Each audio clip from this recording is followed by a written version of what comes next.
Problem from combination of magnetic moments. చూడండి arrangement ఇట్లా ఇచ్చారు మనకి M M M and M and పైన కింద చూస్తే రెండు సేమ్ గా ఉన్నాయి.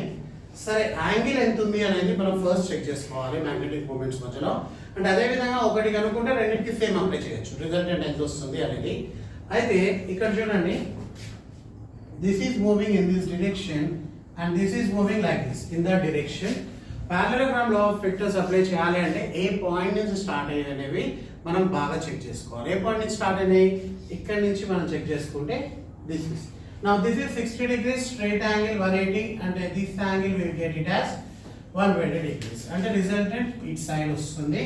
ఇక్కడ కూడా ఎక్స్టెండ్ చేసుకుంటే angle we get it as 120 degrees వస్తుంది.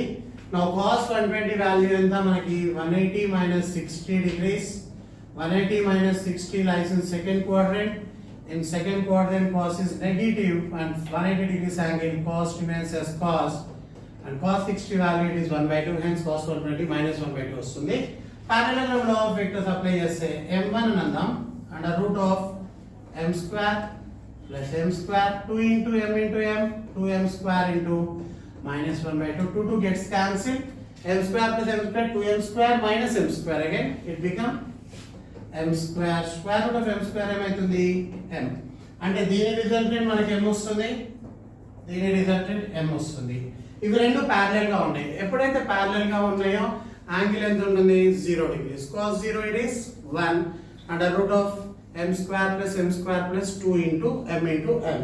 That means final resultant చూడండి under root of m square plus m square plus 2 into m into m 2m square into cos 0 it is 1 అంటే square root of 4m square that is square root of 4 2m square అంటే m అంటే resultant of this entire combination is 2m. కావాలంటే మీరు వేరే వేరే calculate చేసుకొని అన్ని కలుపుకుంటే will get the same answer.